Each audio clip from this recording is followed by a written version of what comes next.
today. We are excited to be hosting this and exciting to have you here and very grateful for the panelists. And we're just looking forward to a very successful panel here. And so I will just step forward on the slides here. I've realized I've got to coordinate a little bit. There we go. So just for those that are attending, if you could please remain muted, of course, unless you're speaking.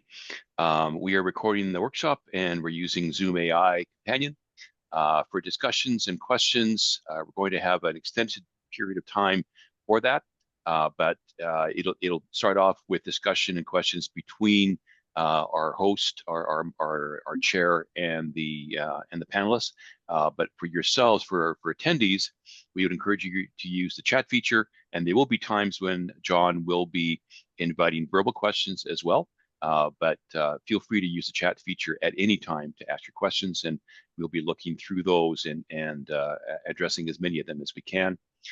At the end of the time, we're going to have a survey that will be automatically showed up on your browser, and we would really appreciate your input, feedback, and ideas, and so on as well. As you can see, we've got a really very highly qualified, experienced, expert set of panels, and John McDonald as chair. And so we're excited about each one that is speaking today. Thank you, folks, in advance for your preparation and work on this, and John for your chairing with all your experience. I really appreciate that. And so with that brief intro, I'm going to turn the session over to John, and I'll show up at the very end after we're done. So, John, it's over to you. Okay. Thanks a lot, Ron. Really appreciate this opportunity. First of all, to talk about such an important topic. OT, operations technology. We don't really understand enough about the cybersecurity aspects, the unique ones with operations as opposed to IT. And so we want to talk about trends, but also identify addressing the gaps with conventional and common cybersecurity methods. So as Ron said, we'll have 3 parts today.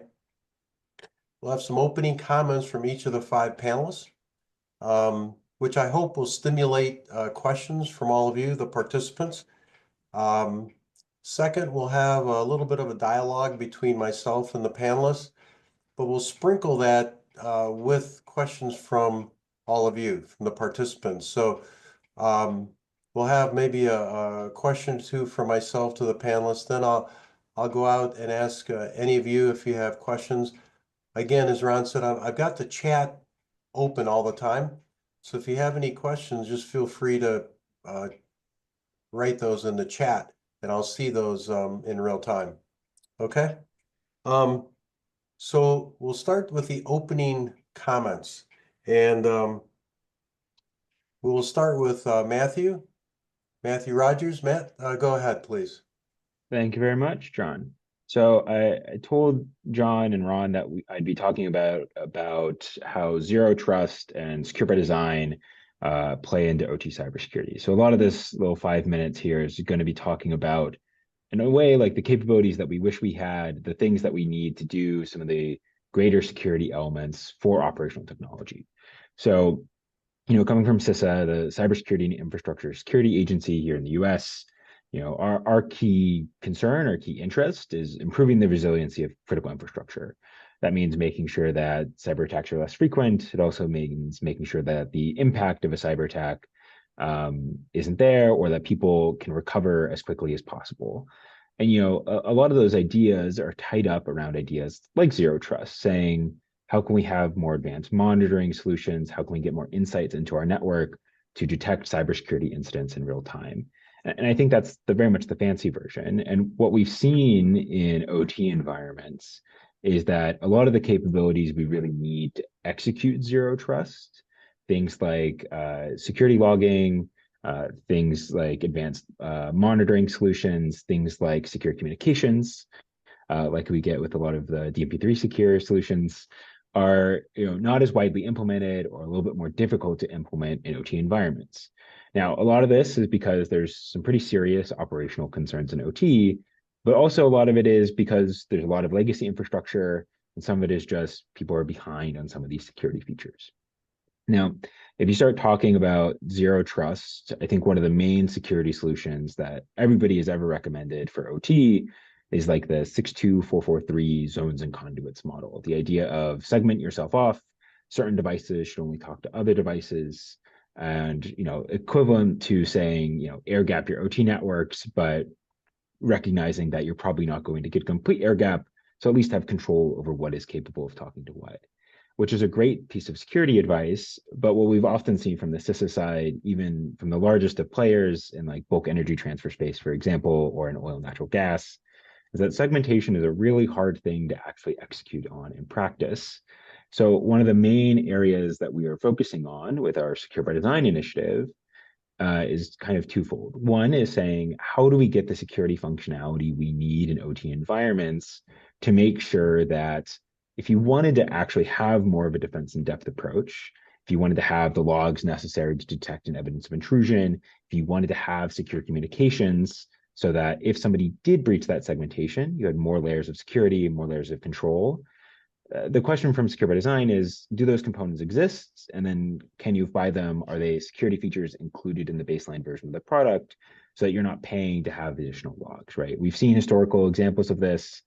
There was a big thing a couple of years ago where Microsoft had logs for an incident that were behind a paywall. Now those logs are free, right? So a lot of the Secure by Design effort for the government is trying to make sure that security that you need to actually detect the threats that are happening to everybody today are not just locked behind something, because we've seen this before. If somebody offers a secure version of a product and an insecure version of a product, not very many people are going to pay extra money to justify that secure version of the product. The other half of this is an understanding of how do we bypass some of the operational challenges in OT, right? Like particularly with the folks who would be using DNP-3, right? Like your distributed utility. There are things in remote environments. They might not have an accurate time source. It might be difficult to get physical access regularly. And so if we're talking about secure communication, if we're talking about layers of authentication, these are all real operational challenges. And I think there's two proposed solutions to this. One is trying to incorporate more lessons of human-centered design, talking to the OEMs, talking to the vendors, having a better understanding of within your current operational workflow, what does security look like? What is actually tenable for an operator? Because I think, OT can often be trapped in the mindset that we've seen from security for the last decade in the business sense of security is always frictional. It's always a nuisance for the user. It's always kind of the user's fault if they click on a link. Those sorts of ideas and methodologies don't really align to modern security best practices, which are saying, your network should be segmented. So even if a user has a single fault in judgment, that's okay. That happens. And so how can we move on from that status quo and actually do more research to create, not saying that OT operational concerns aren't real, but how do we work past those and work through those to create security solutions that really work for OT? Now that's going to be a bunch of tiny research projects from the CISA side. We're running some working groups to try and increase their usability right now as well. But that's one of the main challenges. The other piece of this is trying to actually reduce the impact of the source. So how do you design the system in such a way that the actual impact from some sort of cybersecurity incident is less severe? And with that, I'll hand it over to Ginger, who I believe is the next speaker. Thank you, Matthew, and what a great lead-in. I appreciate that. So a research effort sponsored by the Department of Energy that is close in kinship to Secure by Design for operational technology is cyber-informed engineering. And as Matthew said, the goal of cyber-informed engineering is to look specifically at the consequences of cyber attack and starting from the engineering design. So leveraging the engineers that conceptualize and design the systems, determine how the system can be engineered to minimize the impacts of cyber attack. This brings the engineer into the conversation fully and also allows the digital systems that are used for operational technology today to benefit from some of the tried and true safety solutions that have been used for decades to prevent to humans the impact of a human event. Things like time delay relay or other engineering solutions can be used to prevent what an adversary can affect using digital solutions. Crucial to this effort is starting to think from the beginning of system design about the consequences of a cyber attack, and where, if the digital technology used in a design were subverted by an adversary, where would the worst consequences be realized? Often that's insight that the cyber team may not be carrying by themselves. Truly, it is the system operators and the engineers that design it that know those things. So where there can be collaboration led with that engineering insight, the two groups can party together to increase the security present in the system. And just because in cyber-informed engineering, the engineers may be leading the conversation does not mean that the cybersecurity teams are left out. Instead, informed by the critical consequences of a system failure and by the engineering controls that are designed by the engineering teams, the cybersecurity teams can complement that by offering layered defenses to the system, focused on the specific consequences. So not only is the SOC monitoring the security of an operational technology system, but they're monitoring it prioritized towards the worst consequences of cyber attack and the precursors that they have worked on with the engineers of how that attack might take place. This does not absolve a vendor of having a product that is secure to market, but it also acknowledges that security is contextual. And for our operational technology, a great deal of the context for the importance of security comes from engineers. So with that, I'll turn it over to our next speaker. Awesome. Thanks, Virginia. So I've been Sooter, and yeah, one of the things Ron had asked for when he asked me to come on here is provide some of that utility perspective with my position, looking at a bunch of the different electric utilities in the U.S. and really around the world, and what they've got going on. And so looking at that perspective and looking at sort of the threats that are top of mind for utilities, I think there's just so much in this right now, and Matthew and Ginger provided some really good insight into some of the ways that we're tackling some of these threats. But I thought I'd talk about a few of the ones that I know people are thinking about, and some fairly recently, I think. So one of the most recent things, interoperability, which seems sort of like a weird threat, but interoperability and really just the survivability of all these new things that we've got going on the grid. We've got things like SunPower, which was a DER provider that just went bankrupt a month or so ago. And leaves in its lurch utilities with big investments in these areas. And once you know it, a lot of their systems were designed to talk to cloud resources that are going away, and preventing further access to those systems. So now, you've got investment that's no longer you can't use it because it's gone away. An LX, electric vehicle charging company, just a couple of weeks ago announced bankruptcy. Actually gave 9 days before they were going to shut down their entire charging network. And I think that really got a lot of people's attention. Luckily, they've since backed that up and said that they would keep the network running until they found a buyer. But one of the things I sit around concerned about is when you have these, we've got so many startups and things in this market, and you get these distressed companies, there's not only potential, for bad things to happen because they're distressed, but also potential for outside investment and stuff to come in and swoop up and gobble up companies that have infrastructure already deployed, that could use it for different things. So I think things like that, these supply chain interoperability issues are ongoing, and I think they're going to continue. And along that lines, just getting everybody You have all these new things going out on the grid. Are we able to talk to them all consistently? One of the things, standards gets to be real important, and it's not just standards, but making sure that you've got all the different parts of it mature so that you know how to test if the standard is actually being followed. Because if you can't, what you find is you get into situations like we see with 2030.5, where things are implemented in different ways.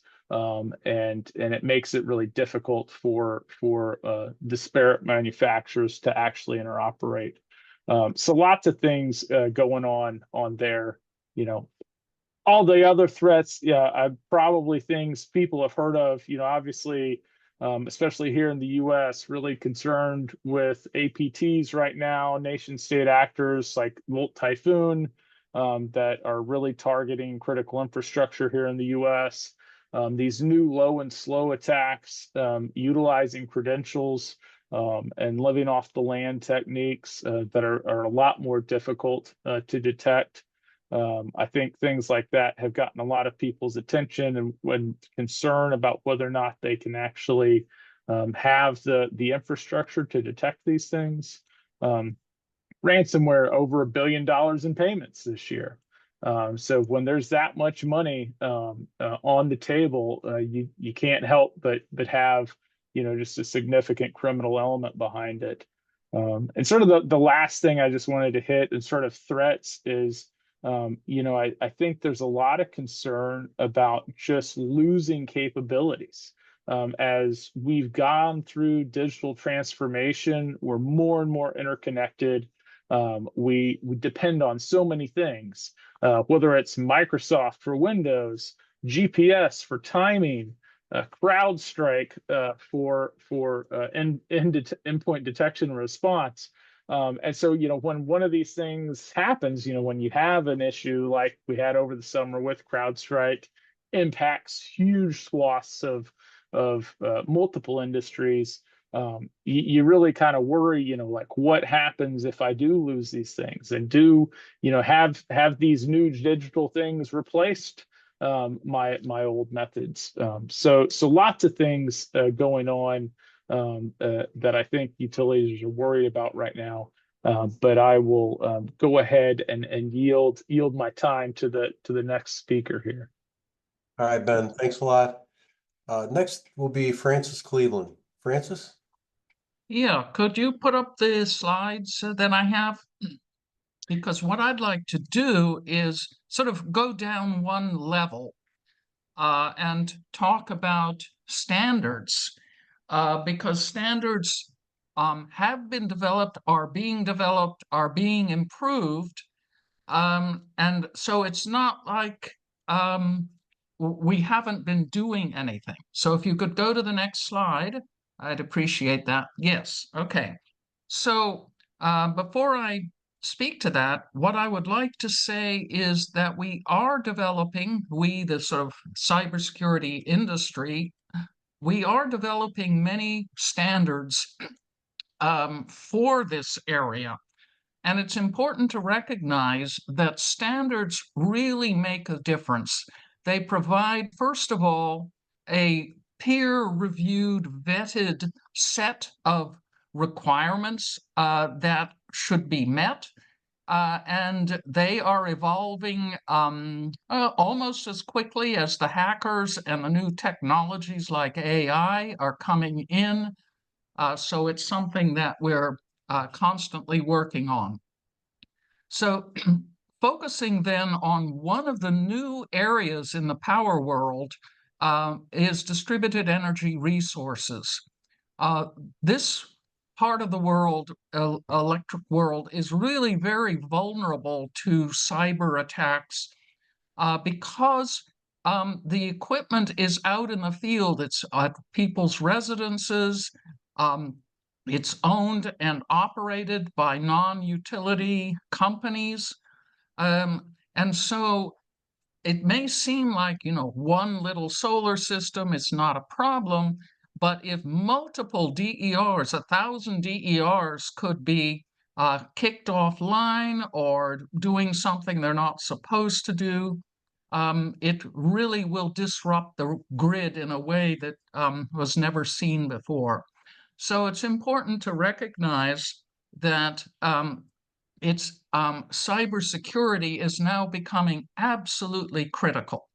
So looking at this diagram, you see the yellow utility boxes, you see the red aggregator boxes, and you see the blue facility box, and on the right-hand side, the gray DERs. And the green are the cybersecurity requirements that have to be put between these various entities. You don't want to have any kind of connection, communications type connection, electrical connection between these systems without some kind of security. So you see how pervasive the green is. So you have a gateway at the utility that provides security services. These can be in the cloud. They can have firewalls. They can have data control access, protocol security. Right now, DNP-3, which is used between utilities and substations, typically does not use security. But DNP-3 will have to use security when it's connecting DER systems. So communication protocol security is absolutely critical. And on the other side, you've got the aggregator gateways that have to have security, and they have to be interoperable with the utility gateways. The same is true from facilities, which may be just a residence, or it could be a campus, or it could be a special power plant, DER plant, or it could be a charging station for EVs. So EVs are now becoming a major issue that need to be managed by utilities. So if you go then to the next slide,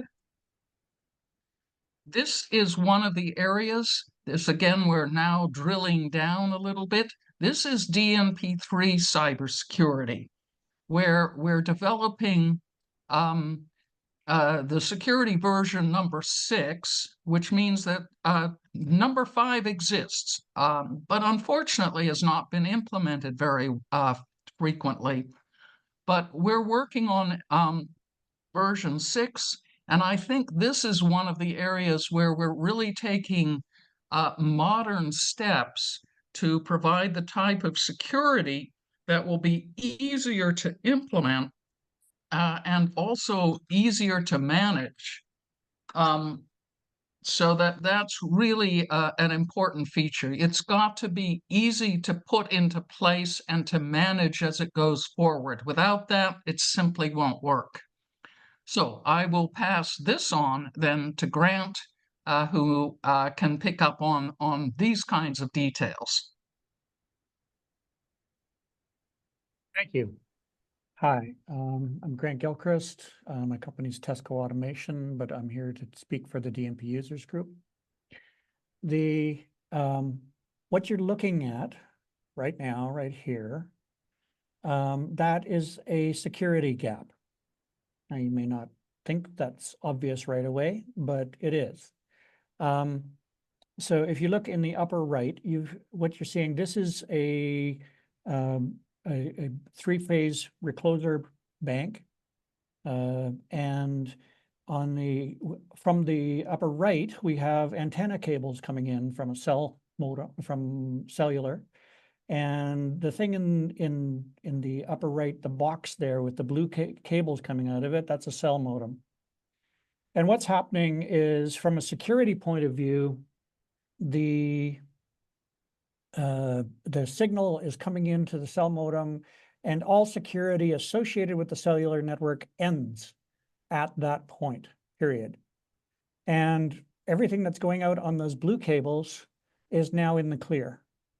So there's no encryption, there's no authentication, and we're in a shed here in the middle of nowhere, and if somebody gains physical access to that shed, essentially what they have there is a direct connection. If they plug into one of those Ethernet cables, is a direct connection back to the back office and the distribution control center of the utility.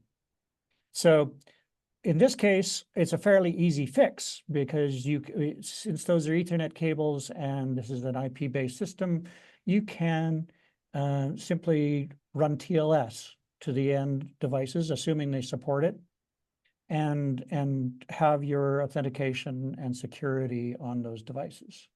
However, in a lot of North America, those are not Ethernet cables, those are serial RS-232 cables that are speaking DNP.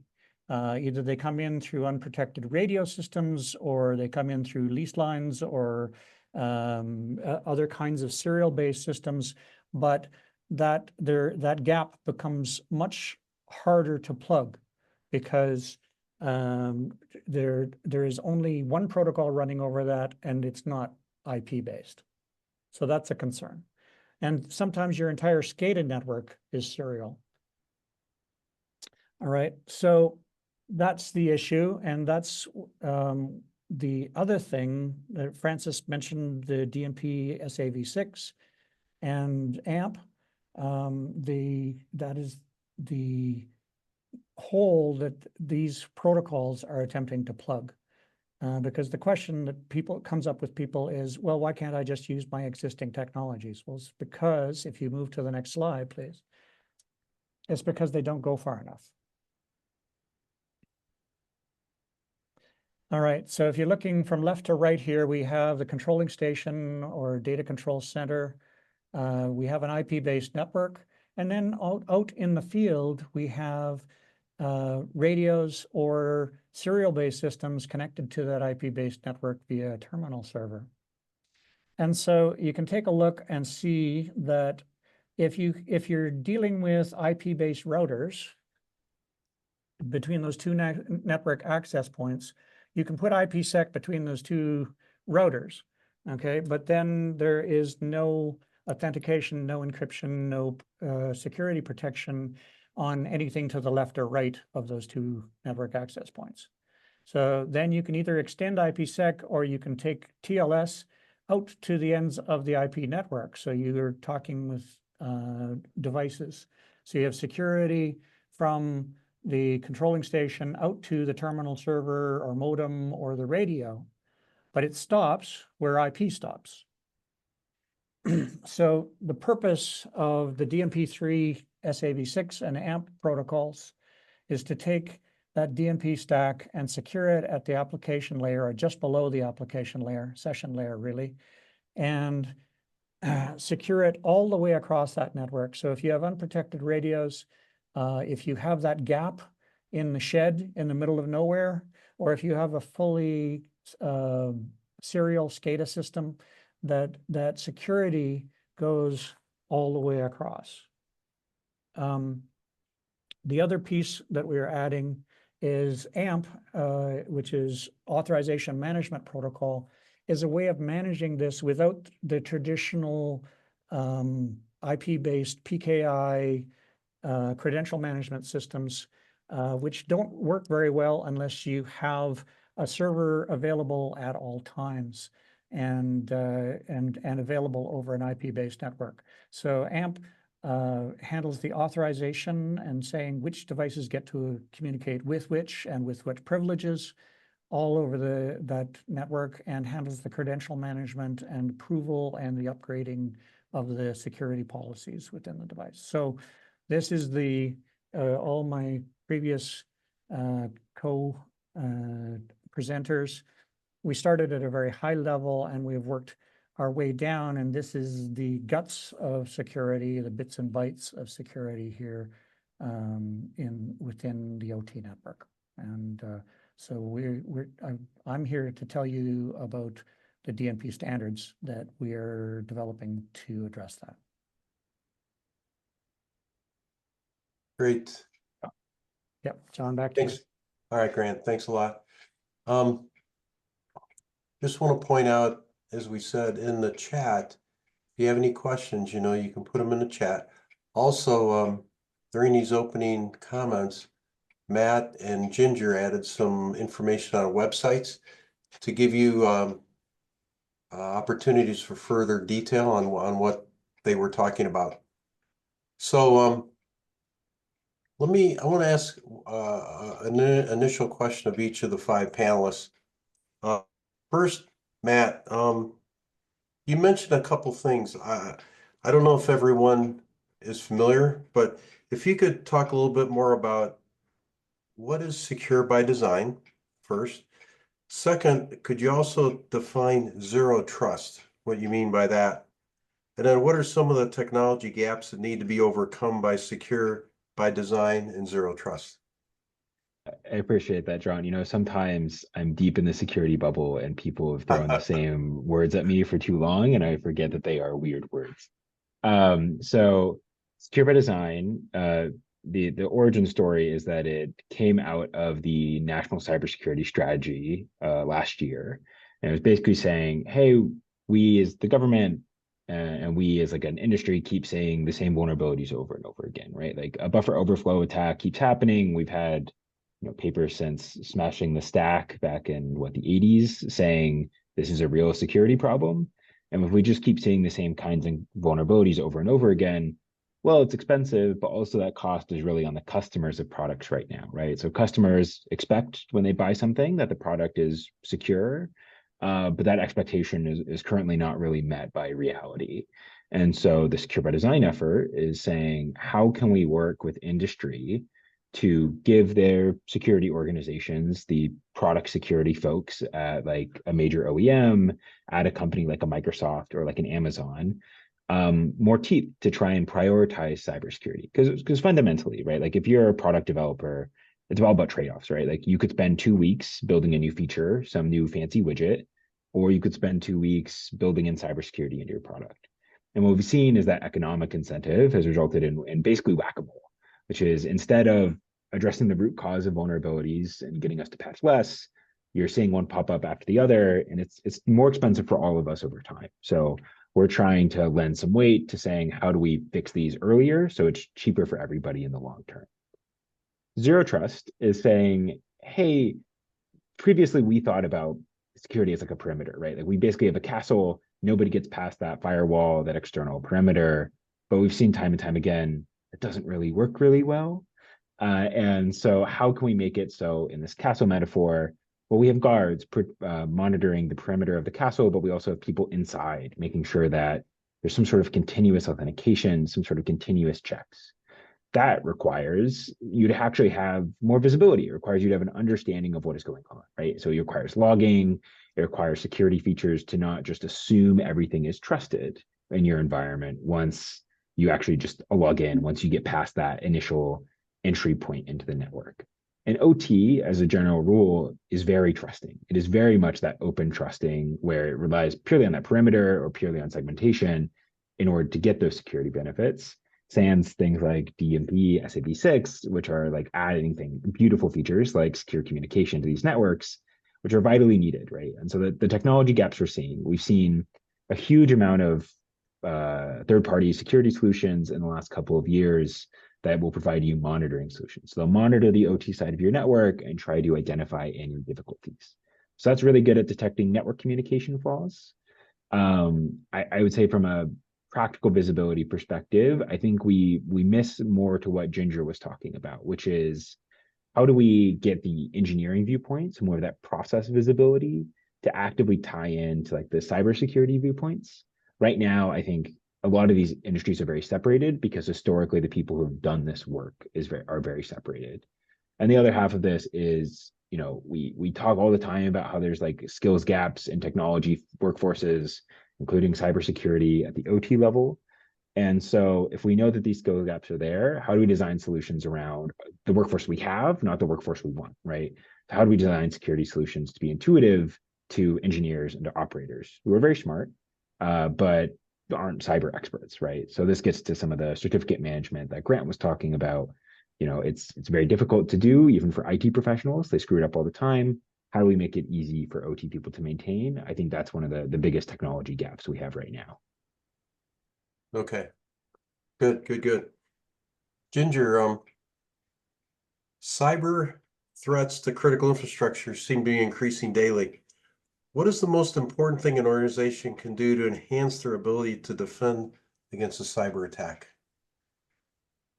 Thank you for that question. And I would invite some of my co-panelists. I think this is a good one to do a round robin on if everybody has their buzzers ready. For me, the first thing an organization can do to increase their cybersecurity awareness is first understand that digital technology has frailty modes and can be subverted in ways that the analog technology that many of us grew up engineering in could not. And so thinking about the consequences of cyber attack and prioritizing defenses to those most critical functions, understanding what those are. And that means that a great deal of the organization has got to have conversations about existential risk. What are the things that really, really matter that must be 100% right, 24 hours a day, 7 days a week? What are the things that can never happen unless we put the organization at risk? Where should we put the most energy on our defenses, and how can we get the broadest suite of defenses possible? And I'll just take a moment for a self-interest break. I love that you've designed this workshop so that we're moving from how do we talk to our vendors about good solutions? How do we then contextualize security in our environment? How do we ensure we're thinking about the threat? And then how do we dive deep, guided by standards, even into the protocols that we use to ensure that there's security all the way through? I think that's a wonderful way to frame this conversation. So with that, that's my most important. I'd be curious if any of the other panelists have another answer. Anyone else want to add? Grant, you have something? I would say kind of in keeping with what Ben was talking about, availability being a very important thing. I would say you want to make sure that your configurations, your device configurations are managed very carefully, that someone is keeping track of them, and that you know who is talking to whom, and that you know the versions of firmware and software. This is all very basic stuff from a security point of view, but it is something that has traditionally been very poor in the SCADA network. Not so long ago, and maybe in not so very far away, there's configurations of devices are being managed by people, engineers with a floppy disk in their desk drawer. So that's the one I would start with, is make sure you know what your network is doing and what it's capable of and what firmware it's running, right? So I would add that I believe that role-based access control is going to be, or is, extremely important, because you don't want, the maintenance guy to go around tripping breakers just because he has electronic access. You want to prevent the people that shouldn't be doing things from doing that. So, but on the other hand, you have to make sure that the operators are able to do exactly what they should be doing. So it's really important to identify what the different roles are. The operators, the maintenance people, the executives that you don't really want playing with a power grid, and give them only the appropriate permissions on what they can do. So I think role-based access control is becoming increasingly important. I've got another one to add here, which is Ben was talking about APT threats earlier, these advanced threats like Bolt Typhoon from the PRC. Let's talk about like the hacktivist level. They're just using default passwords, they're getting in. If we're talking about security changes you can make that are immediate and we're going to protect you from something, changing the default passwords, making sure that if you have a firewall deployed in a substation, that it's not just any rules letting anything through. We see that all the time, right? Like people care about cybersecurity enough to understand that they need the security appliances, but they didn't configure anything at all. And so it's default password, or it's like an unconfigured security appliance. that's where you're going to get a lot of the bang for your buck, because people right now are just looking on Shodan, looking on the open internet, and just trying to find these devices, and then are just clicking around with whatever they can do, right? So they might not be able to do a huge amount of damage, but they can definitely take some things down. They can definitely be a huge inconvenience. Thanks, Matt. Hey, Ben, let me ask you a question here. I talked in the beginning about IT security versus OT or operations security.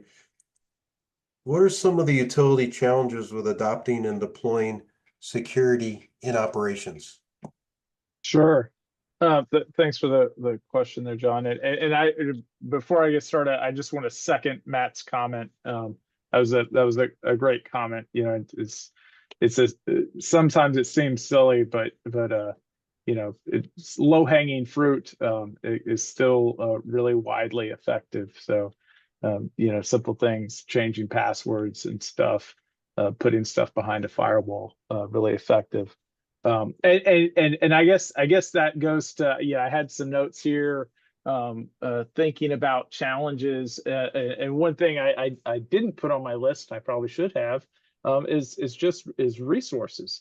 You know, why didn't those things happen in the first place? Well, they didn't happen because people didn't have resources to make them happen, because they didn't have.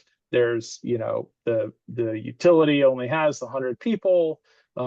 There's a couple of IT guys, they wear a cyber hat too, and there's only so many hours in the day. And oh, by the way, besides making sure that the, you know, default password is changed on the PLCs in the water plant, they've also in charge of an ERP upgrade for the entire thing. And so there's only so many things to go around. And things like that get lost. So resources is definitely a problem. You know, the communications, I think, have come down a little bit. About, you know, a few years ago, there was sort of the constant ringing of the bell. We don't have enough cyber people. You know, I think there's a lot of really great talent out there. I think there's some really good talent pipelines now with different programs at the university levels, putting people out. So I think we've gotten access. We've improved that pipeline, I think, but still definitely true that, you know, cyber is one of these things that just constantly takes more time, more money, and which isn't sustainable. But it's, you know, right now, you know, it takes resources. You know, other challenges, lots of different things. You know, the utility environment has so many challenges. Talking, you know, Matthew's comments earlier about zero trust. Zero trust is great. How do we implement it in a substation? And half of our relays are built on technology from 1979 and Motorola 68K architecture that supports, you know, a username and password. That's really difficult. So you know, how can we approach and break down concepts like zero trust to figure out ways that we can implement different parts by bolting on different things? I think that's one layer of challenges. The other layer of challenges is we've got all this new stuff. We've got solar, we've got energy storage, we've got electric vehicle chargers, we got smart meters. And I think, you know, when DER came out, the whole industry, I think, said, you know, this is our greenfield opportunity. We're going to get security right the first time. You know, it's no longer brownfield. And what you know, we all, myself included in this, what we all forgot is that people shop at Walmart, and the solar inverters at Walmart don't have the security features that we hoped they would.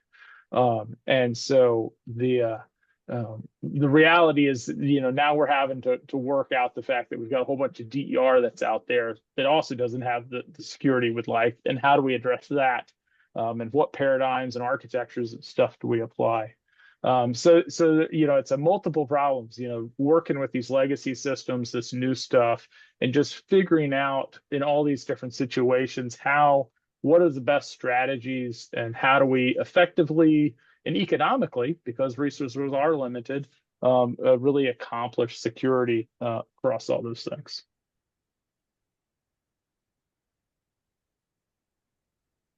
And I think you're muted, John.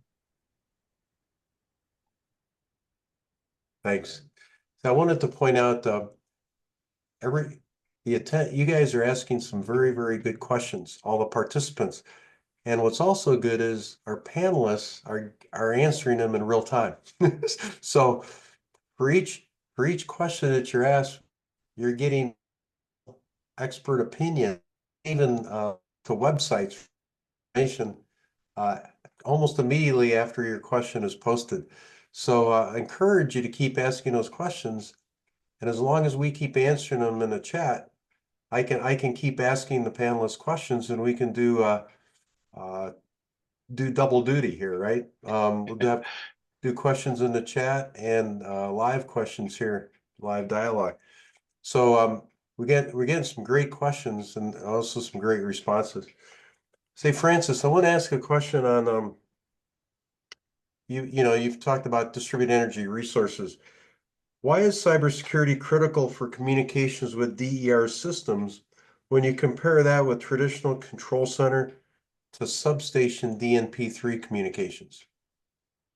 Okay, so the utilities, when they're just talking to their substations, typically own or quite closely manage the communication channels between the control center and the substation.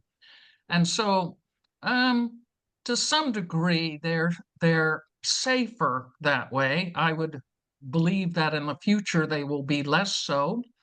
Security by obscurity is not a good solution. But in the DER world, as I mentioned earlier, DER systems are not owned or managed by utilities typically.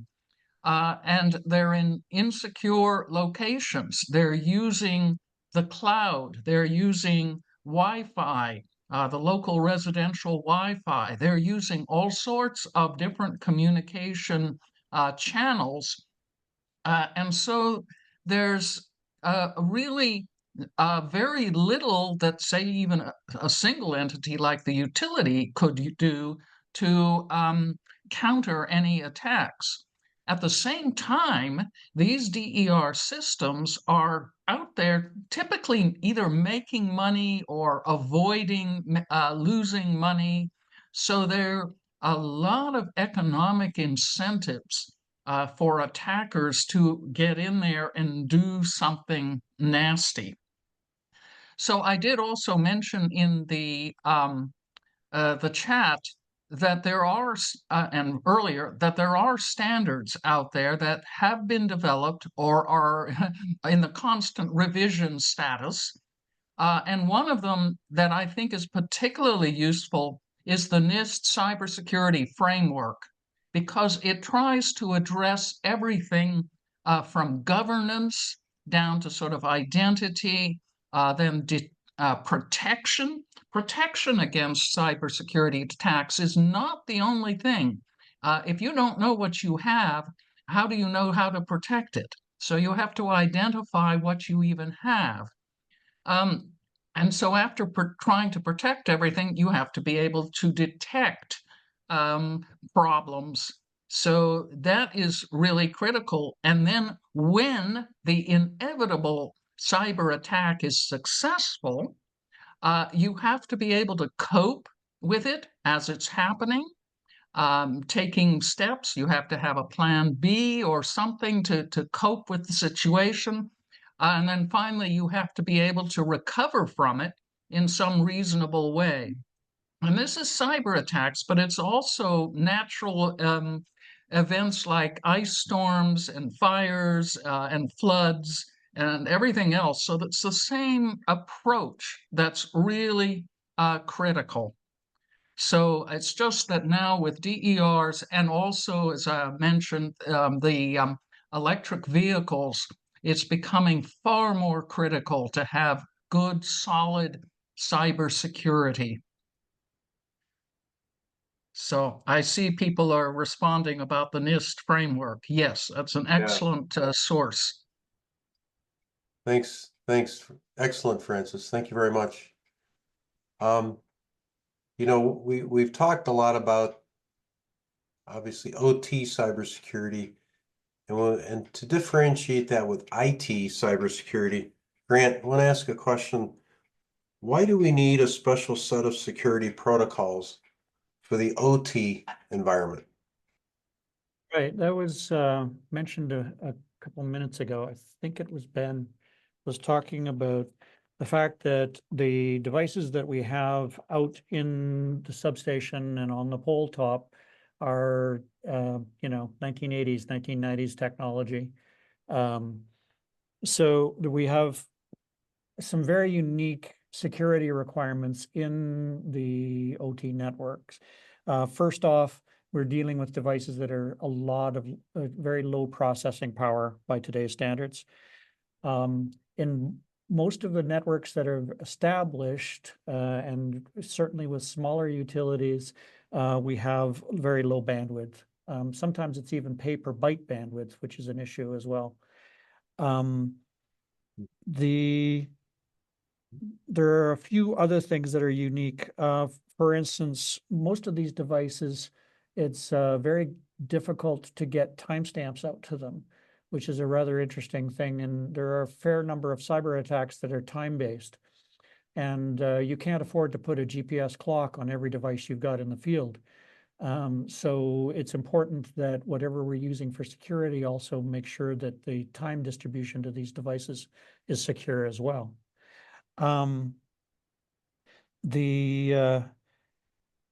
We would like to avoid human interaction as much as possible, or if when we're deploying these networks, we want to be able to, the person deploying them not to have to be a security expert, because frankly, there's thousands and thousands of endpoints out there, and we're trying to get power line technicians to be deploying this stuff. So as Francis mentioned earlier, this has got to be easy. We can't be, and there's also a danger with having human beings involved. Some of the earlier attempts at SCADA security, and frankly, some of the cell phone stuff as well, was based on somebody actually typing in a password or typing in a key out in the field to make it match at either end. And once you have a human being in the loop, that's a place that can be abused. The other interesting thing about SCADA networks is we tend to have data concentrators, not routers. We tend not to have IP routable traffic. I mean, certainly all the newer utilities, the bigger utilities are going IP-based, have been going IP-based for years. But there's still an awful lot of the 3,000 utilities that are out there in North America that they terminate the connection at the substation. The data goes into a database, and then they start a new communications connection out there to the devices. And so that means all of our IP-based routing protocols don't work. And the final thing is the dependency on servers. There's an awful lot in the communications security environment for regular commercial computing that says, I need to be able to access my certificate authority at any moment. I need to be able to make sure that I am up to date at any given moment. And SCADA networks, frankly, are not that way. If nothing else, there's usually several firewalls between them and the certificate authority. So that's a challenge that any solution that we come up with in the OT environment has to deal with. Okay, thanks, Grant. A lot of us been involved in IEEE standards, and we always emphasize backwards compatibility, right, with a new standard that we'd be writing. Matthew, a question on that. A tenet of secure by design is easing up on backwards compatibility. How do we do that with OT communications? So I guess two things here. One, to jump on some of Grant's excellent comments. I will say it's interesting looking at other sectors as well, right? Like CISA is the national coordinator for critical infrastructure in the United States. So a lot of our job is trying to look at what other critical infrastructure sectors are doing and see if we can apply some security lessons learned between them.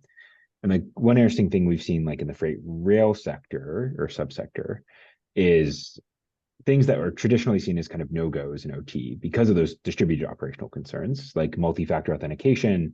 Somebody's got to enter a code physically in addition to a password to actually do anything, is okay, but only for certain safety critical equipment. So it's about limiting the degree of change possible rather than requiring it for every day-to-day operation, right? It's about change management more than anything. So like validating safety concerns or safety critical changes. On the backwards compatibility piece, it's a really interesting and difficult conversation because what we have often seen is that many of the vulnerabilities we see in Windows operating system and commercial software is precisely because of this backwards compatibility. It's because, hey, it needs to be compatible with some program we worked in with Windows 95, and well, that program is really insecure. And on top of that, like backwards compatibility inherently adds complexity. Like having a piece of software that tries to do the new thing, but is also backwards compatible to the old thing is historically a huge source of problem with like things like downgrade attacks, right? Where an attacker can force them to speak in an insecure way. The challenges with OT is we've been discussing, right? Like you might have some stuff from the 80s, you might have some stuff from the 90s. And so if you go away from backwards compatibility, you're effectively endorsing like a rip and replace model where you try and like replace all of your equipment all at once with some secure solution. It's a huge capital expenditure that not everybody can afford to do, much less afford to do regularly with all of their equipment. So I think with Secure by Design for OT, part of the reason that this is a separate initiative from Secure by Design for like broader enterprise software, though a lot of the lessons apply, is I think there is a lot of room for some of this backwards compatibility piece. So like secure communications is a great example of how do you make it so that instead of, to upgrade to a new version of DNP-3 Secure, instead of ripping and replacing all of your controllers with secure versions or throwing all of the old controllers behind a secure gateway that can speak DNP-3 Secure, like kind of traditionally how we've done a lot of these security retrofits, is there a world where when you buy a new appliance, you buy a new controller, that it speaks the secure version, it kind of passively listens for anybody else attempting to speak the secure version, and if there's one new secure controller added, then another new secure controller added, we might be able to get to a model where we can increase our security over time rather than relying on large capital expenditures to do it. Because one of the main problems we've seen is if security is tied to the operational expenditure budget, if it requires an operator to sort of flick the switch, as it were, and increase security at some later point from that initial system integrator deployment, it just doesn't happen, right? Like everybody's minimizing their operational budget. It's really difficult to justify any sort of downtime to make those security changes. And so we need to make sure that from that initial deployment, these security solutions apply. And that might require some backwards compatibility, but only with the caveat of checking for security in the first place, right? So things become more secure over time with routine hardware replacements rather than just large scale expenditure. That's the hope. Maybe naive, but that's the hope of where we want to go. Okay, all right. With the vendors that I've worked for and you realize right away that when you're developing a new product, you've got to take cybersecurity into account from the very beginning of product development. I think we realize that you can't maybe halfway through the product development or a third of the way start thinking about it. So a question for Ginger, what's the vendor community doing to increase the security of the products they offer to asset owners? Very important question. Sure, and I'll give a shout back to Matthew. He may want to talk about one piece.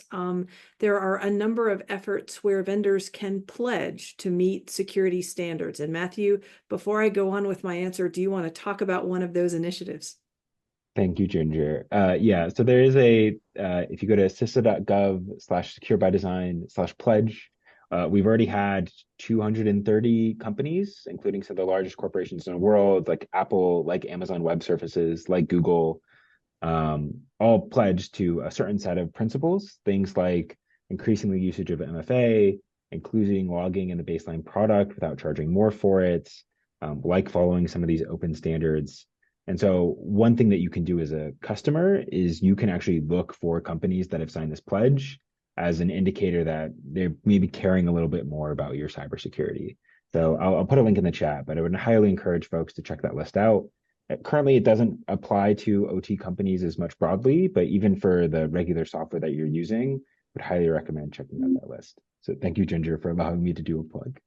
Hey, you're welcome. Always glad to push the shameless plug, but that gets me into my own shameless plug.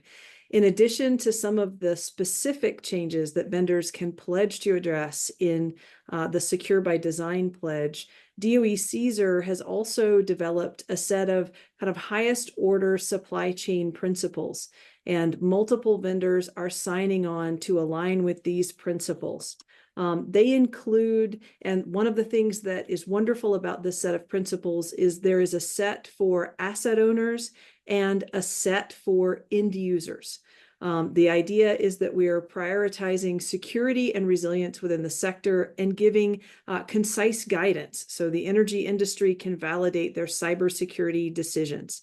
They include different concepts and objectives, including impact-driven risk management, framework-informed defenses, cybersecurity fundamentals, secure development and implementation, transparency and trust building, implementation guidance, lifecycle support and maintenance, proactive vulnerability management, proactive incident response, and business and operational resilience. And I think we would all agree that these are the kinds of things we've been talking about on this call all along. So the idea is that both vendors and asset owners can use these principles to start a conversation. In addition, there are a number of vendors that have signed on for the Department of Energy's Cyber Testing for Resilient Industrial Control Systems program. This program is sponsored by DOE CISA and is a partnership that takes 6 national laboratories. And for vendors that choose to participate, they provide equipment and the national labs tear it apart. And they look at the security objectives of the equipment and how well the vendor has achieved those objectives in their implementation. They provide advice back to the vendor and help the vendor to register if there are vulnerabilities that emerge, register those vulnerabilities with CISA or another entity, and talk to their user base about the vulnerabilities and ultimately mitigate them. And that's a wonderful closing of the circle between, hey, I pledged to make it, I used secure methodologies to make it, and then I had someone assess whether I achieved my intentions and give me good advice. So I'll put a link to that program in the chat as well. Fantastic. Thanks, Ginger and Matt, together. That was great. You know, we talked about the threat landscape. We also talked about the internal threat, right, within the company. Sometimes we call the disgruntled employee. Ben, have a question on that. What part of the threat landscape are utilities worried about the most from your perspective?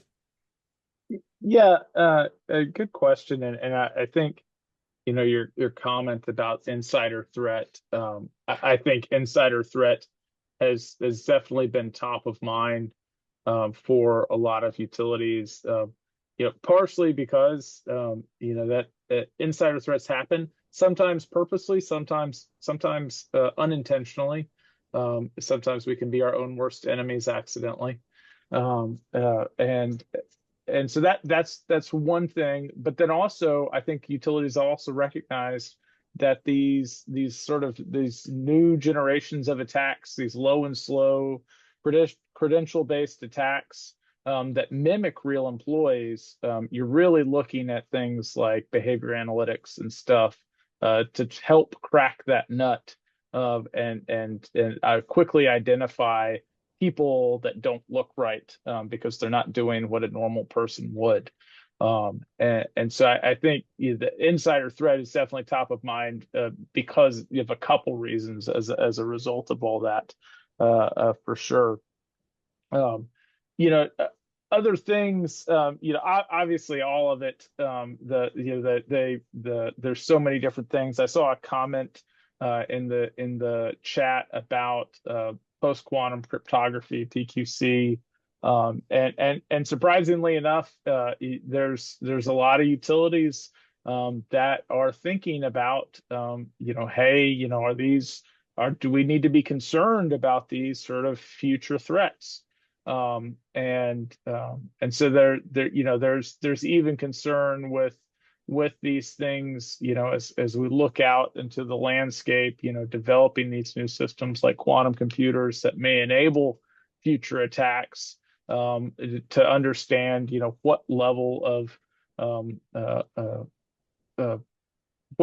preparation do the utilities need to really reach for those types of things. And so that, that's another issue. And then I think another one that's really keeping folks up at night right now is hybrid attacks. A good example, we saw this in France during the Olympics earlier this summer. You had coordinated cyber attacks against their train system. It was combined with arson, attacking control cabinets to disrupt their trains, to try and upset their opening ceremonies. You see instances in the war in Ukraine. You see instances in the Middle East. Hybrid attacks, people are really leveraging, the idea of doing some kind of physical or kinetic attack and leveraging cyber to try and slow response and increase the effectiveness of it. And so I think that's another thing that's on people's minds, is that that's sort of a new paradigm. We're used to thinking about ransomware and people are going to come in that are going to crypt stuff, or they're going to exfiltrate a bunch of stuff and extort us with it. And so we've got some idea of that, but it looks different if the idea is to take something down for some period of time to try and disrupt whether in its event or defense in things like that. So I think some of those are a couple things that are really sort of top of mind for utilities right now, as they sort of think about the different things going on. All right, thanks, Ben. Just remind everyone, we've had many questions posted to the chat and multiple responses to those questions from the panelists.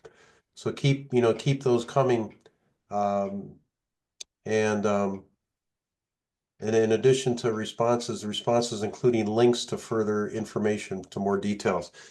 I want to ask Francis another question about distributed energy resources. IEEE P 1815.2 is the DNP-3 profile for distributed energy resources. Francis, the DNP Users Group and MESA, they've been active in developing IEEE P 1815.2, which is currently under ballot. Why would IEEE P 1815.2 be used for distributed energy resource plants and microgrids? What are the benefits and what are the challenges of using it? Yeah, well, that's a good question. And one of the things that we've found is that if you try to take a new protocol or create a new protocol and deploy it widely, you will always run into problems because you will not have had a chance to really evaluate what its problems might be, particularly with respect to cybersecurity. So, and again, because DER is a new area, the thing that we have decided to do was to take the existing DNP-3 protocol, which has been used for a long time in utility SCADA systems, but to identify, make it interoperable so that it can be used with a wide range of DER systems, meeting the IEEE 1547 functional standards. So things like making the DERs provide volt-var control or droop control, all of these sort of power system things, which DNP-3 could do, but couldn't do interoperably. So we've created a profile of DNP-3 that now meets the IEEE 1547 requirements. And I think that will allow it to be used quite widely. We're going through the balloting. We're just going through the comments now. It's actually passed. It's just a matter of getting it kind of out the door. And so I think this is an example of where we're evolving without, sort of starting from scratch and trying to create something new, which would go through all of the headaches of trying to become, say, cyber secure. And we're picking up on the new cybersecurity capabilities that are so critical for DER, and that's the AMP and SAV6. So it really is important to recognize that we don't want to just create something new for the sake of creating something new, but to really build on what we've done before. One of the things that we've picked up on is it's not only quantum computing, but also AI. AI systems will have a much better ability to attack utilities. We've got to counter that. And so that is also one of the things that we're working on in the standards groups to see how best we can counter AI type attacks. So there's a lot of work going on, and I think it's really important to utilize the standards as best you can. I won't say that they're perfect by any means. There will always be successful cyber attacks. But if we can use the standards and have them interoperable so there's less, sort of re-engineering to make them work, the better off we are. Fantastic. Thanks. Thank you, Francis.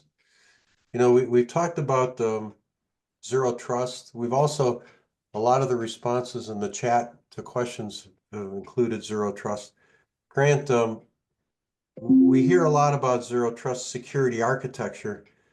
Would these new security protocols fit in with that? Yeah, fit in is the right word. Nobody at this point is going to say any one technology means that you comply with zero trust or anything like that, right? But it moves us in the right direction. Is that the key piece of DNP-3 SA is that it authenticates every session. Every control center is authenticated with every device. So that takes us there.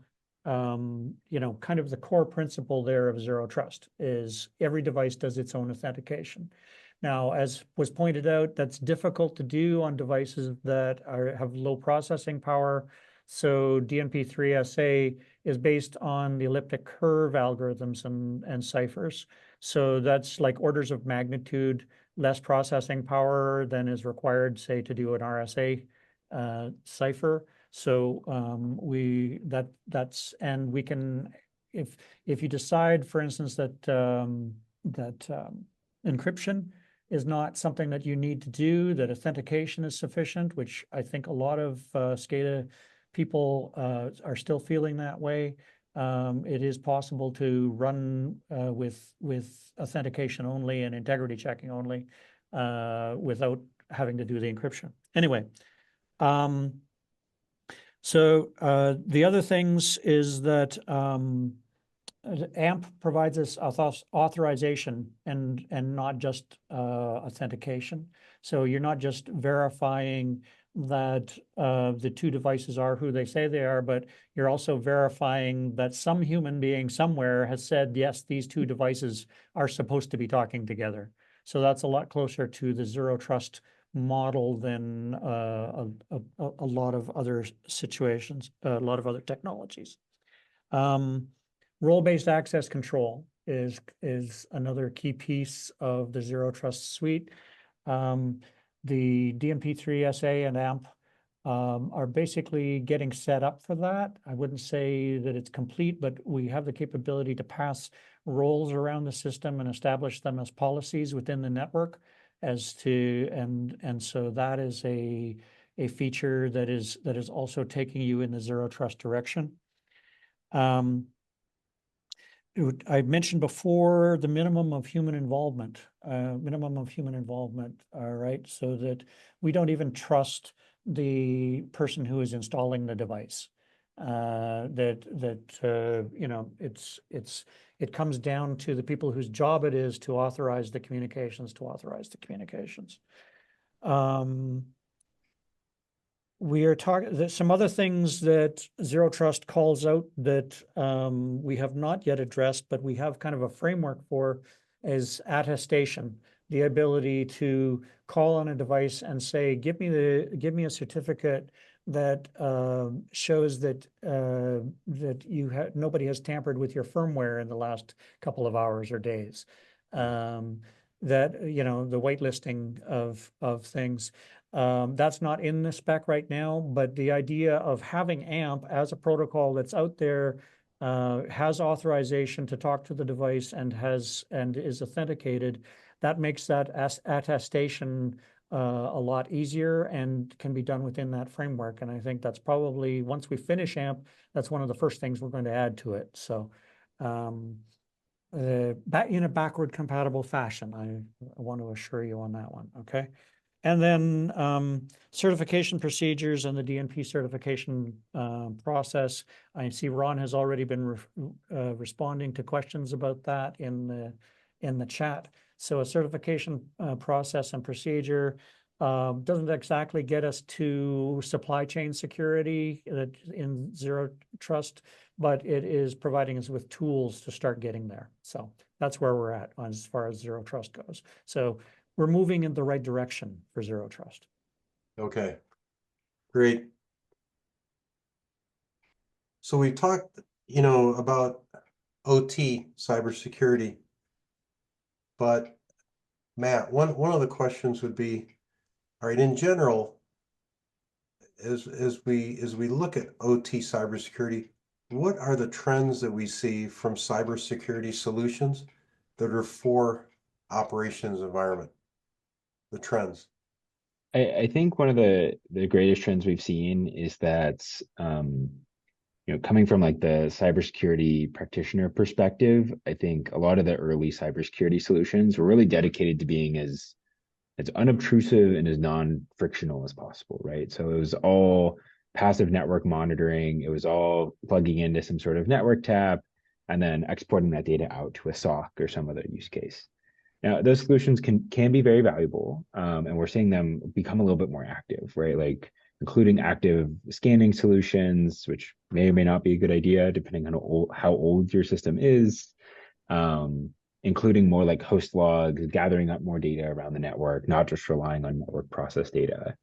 And, you know, that's all great. I think that one of the other trends that we're starting to see now is there's more remote access security solutions as a priority for OT, but part of that is being driven by just the prevalence of 24/7 vendor support contracts, vendor remote access into the OT environment, which may or may not be a good idea. It really depends on your level of control and how much you sort of source control you have into what that vendor can do. You know, to like Francis's point earlier, right? Like role-based access control, having an understanding of like when the vendor is in your environment. Remote security solutions can help provide some of that. We've seen people kind of roll their own for this as well in the utility space. Like a popular concept is this idea of like on-demand remote access. So maybe the vendor solution would really like the ability to have a 24/7 remote connection, but coming from a history of wanting segmentation, you don't really want that in your environment. And so it's on demand in that an operator can hit a button on their side and then suddenly that remote channel opens up. being able to do that requires a pretty robust security process. It requires you to have some sort of like DMZ, some sort of secure remote access, the idea of like a jump host. You land in one spot after going through a VPN or a firewall, and then you authenticate to then get into the OT environment securely. So I think we're seeing more of that. And finally, I'd say on the monitoring point, I think one of the big lessons learned from CISA has been that we've seen a lot of entities start buying these security solutions in part just to do asset inventory. Like one of the biggest value adds that people have gotten is being able to do more of the asset visibility piece on their networks, which admittedly it's a pretty hard problem in the distributed space, but it's like can be an expensive way to get an asset inventory list. What I would say is, if you're starting to work with some of these security companies and trying to get in more of these like zero trust, active monitoring, or continuous monitoring security solutions in your network, I'd really encourage you to spend the time as an operator understanding more of the like engineering process impact, because you have way more domain expertise in how your system works as an operator than any of these like bolt-on third-party security solutions. And you can get a lot of bang for your buck if you integrate it in with how your engineers think about the problem. But if you think about it as a cybersecurity solution with just data going back to like an IT solution to your business side or back to some sort of SOC, the likelihood is that you may not be getting the bang for buck that you really want for some of these security solutions. So just really encourage you to incorporate that domain expertise, encourage you to get the engineers involved with the security process. So it's not just a security team, engineering team. Okay. I think I was looking at time. I think I'll ask one more question, and then I think we'll go through a wrap up of this panel session. For Ginger, what? Please define what do you mean with cyber informed engineering? How does cyber informed engineering differ from the CISA Secure by Design effort, and how are they similar? Okay, thank you, John. There are a lot of definitions for cyber-informed engineering online, but I'll take the shortest one that I can think of, and that is making cybersecurity risk management part of the provenance of engineering risk management.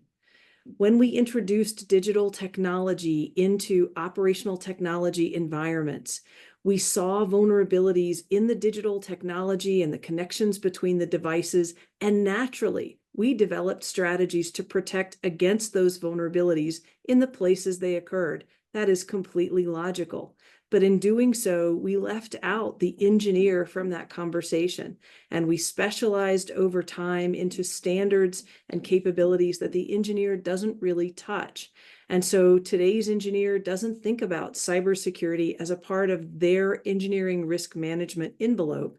Instead, they delegate that responsibility to specialists.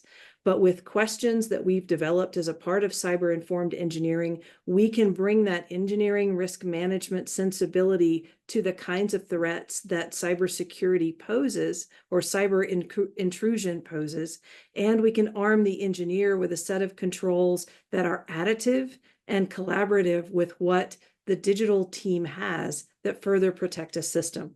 So I'm going to put a link to the CIE implementation guide into the chat for those who'd like to take a look at that. As to the differences between cyber-informed engineering and CISA's Secure by Design effort, again, I'll be brief, and Matthew, feel free to correct me. When I look at them both together, I see Secure by Design as akin to verification. We are making sure that the system that we built meets the standards that have been set for it, and that's appropriate. Where cyber-informed engineering is contextual with the solution space that the solution is headed towards, and it's more like validation, making sure that the solution actually works in the environment that it's intended. And they're similar in that both are focused on ensuring that operational technology solutions are more secure. Secure by Design is focused on how the vendor can bring a better product to market, and the asset owner can have a conversation with the vendor about boundaries and acceptability of what security solutions should be implemented in the product. Cyber-informed engineering then lets that asset owner further employ engineering solutions whatever solutions are within the product and their own cybersecurity team all together as a part of the mustered cyber defense. And that's more the military definition of mustard and not the stuff you put on your hot dog. All right. Yeah, I mean, Fantastic. look, I like mustard on my hot dog as well, but other than that, no notes. Ginger and I perhaps clearly work a lot together based off the handoffs between us. But yeah, secure by design is really about having secure products because you need every link in the chain to be as strong as possible. And then CIE, cyber informed engineering, is really about having a strong and secure system overall, right? So it is that the chain as a whole rather than the individual links. So please, we have a couple minutes left. Please stay online because Ron has a survey question for everybody. But before I turn over to Ron, I just want to thank the 5 panelists. This has been, I'll tell you what's been fantastic is be able to continue our dialogue and at the same time answer lots of different questions from the attendees, and not only answer them, but provide so much more detail with links and additional references. It's been educational for me, and I'm sure educational for everybody. So I really thank you. I think you can see too the extent of work that the DNP user group does and the extent of help that it provides to the industry. And if you're not involved in the user group, really think about joining and being involved. Hey, Ron, I'll turn it back over to you now. Okay. Thank you, John. Thanks very much. And I just wanted to thank everybody that has attended the workshop. This is beyond our expectations in terms of success, and so very appreciative of everybody that attended. Also, the John as chair and each of you speakers and contributors on the chat. Wow, what a great session. Thank you so much for your participation and your contribution. There's going to be a survey that will be coming up on your browser as you close out of Zoom, and we would really appreciate the feedback. We would love to continue with this, make this a first of many similar workshops, similar quality going forward. And the workshops by definition are open to the industry. Don't have to be members. This is our contribution, as John mentioned, back to the industry. In parallel, we are launching a series of training where we would go deeper on some of these subjects and have people like Grant and others that are actually teaching at a deeper level what is an SAB6, what is AMP, what do we mean by zero trust in the DNP-3 security context. All those things will be offered for members. And as John said, we would really appreciate your support. We can't do what we do without support from the industry. And so if you're not a member, I would really welcome you to consider that. If you have any questions on what that looks like, go to our website or reach out to us, and we'd be happy to answer your questions. So once again, thank you so much for your participation. And we're actually giving everybody back 1 minute of your afternoon. Have a good rest of your week.